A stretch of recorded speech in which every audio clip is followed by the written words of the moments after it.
Hello friends, welcome to my channel. এগিয়ে চলে তো সকলকেই স্বাগত। আর ভিডিওটা শুরুর পূর্বে একটি কথা বলবো, এখানে যে দুটি তথ্য নিয়ে আলোচনা করব, যদি কারোর মনে হয় আগে থেকে জানা, তো এখানেই ভিডিওটা স্কিপ করে যান, সময় নষ্ট করে ভিডিওটা দেখার কোনো প্রয়োজন নেই। তো কয়েকদিন আগেই পিএসসি অফিসে ডেপুটেশন জমা দেওয়া হয়েছিল এবং সেখানে সেক্রেটারি স্যারের মুখ থেকে পিএসসি মিসলেনিয়াস এবং ক্লার্কশিপের এক্সাম ডেট সম্পর্কে একটা ধারণা পাওয়া গেছিলো, যেটা আমরা কম বেশি সকলেই জানি। এবং এক্সাম ডেট এর ধারণা দেওয়ার সাথে সাথে তিনি কিন্তু এটাও বলেছিলেন যে কোন দিন এক্সাম হতে পারে বা হওয়ার সম্ভাবনা আছে। তো ভাবলাম এই ভিডিওটা একবার করে দিই, কারণ সেই ভিডিওতে আমার আলোচনা করা হয়নি এই দুটো তথ্য সম্পর্কে। যদি কারোর উপকারে আসে তো সেই কারণে আজকের এই ভিডিওটা করা। তো পিএসসি অফিস থেকে সেদিন কিন্তু বলা হয়েছিল যে মিসলেনিয়াসের এক্সামটা আগস্ট মাসে হবে, এবং এটাও বলা হয়েছিল যে আগস্টের শেষ সপ্তাহে মিসলেনিয়াসের এক্সামটা হতে পারে। যেহেতু রাজ্যের ম্যাক্সিমাম এক্সাম সানডেতেই হয়, তাহলে আগস্টের শেষ সপ্তাহে যদি এক্সামটা হয় তবে 25 তারিখ সানডে পড়ছে, অর্থাৎ 25 তারিখ হওয়ার সম্ভাবনা কিন্তু প্রবল আছে। কিন্তু যেহেতু আমাদের এই টাইপের কথা অনেকবার আগেও আমরা শুনেছি এবং সেটা খাটেনি, তো সেই কারণে বলবো যে কোনো সানডেতে কিন্তু এক্সাম হতে পারে।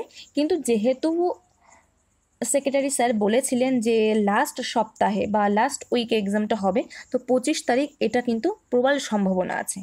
আর সেকেন্ড যে তথ্য, ক্লার্কশিপের জন্য একটা বড় খুশির খবর আছে, যে ভ্যাকান্সি বা শূন্যপদ নিয়ে কিন্তু একটা ধারণা বা আপডেট পাওয়া গেছে সেদিন, যে ক্লার্কশিপ এর যে শূন্যপদ 2019-এ ছিল তার থেকেও কিন্তু 2024-এ বেশি থাকছে, অর্থাৎ 2700-র বেশি শূন্যপদ থাকছে কিন্তু 2024-এ।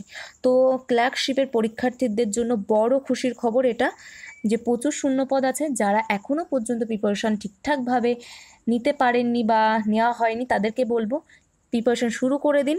যেহেতু আগস্টে মিসলেনিয়াস, তার পরপরই কিন্তু ক্লার্কশিপ হয়ে যাবে, হাতে কিন্তু 3 থেকে 4 মাস মতো টাইম বাকি আছে।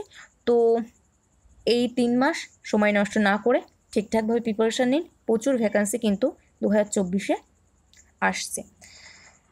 আর যেহেতু হাতে আমাদের এখনও 3 মাস মতো সময় বাকি আছে, এই মুহূর্তে রোজ মক টেস্ট দেওয়ার কথা বলবো না যাদের প্রিপারেশান ঠিকঠাক আছে মোটামুটি, কিন্তু লাস্ট 1 মাসে তো রেগুলার মক টেস্ট দিতে হবে। আর এই বর্তমান সময়ে দাঁড়িয়ে সপ্তাহে কম করে 3টে মক টেস্ট দিন, এবং সেই মক টেস্টে কত নাম্বারকে টার্গেট করে আপনারা মক টেস্টগুলো দেবেন সেটার সম্পর্কে কিন্তু একটা ধারণা দেওয়া আছে আমাদের চ্যানেলে।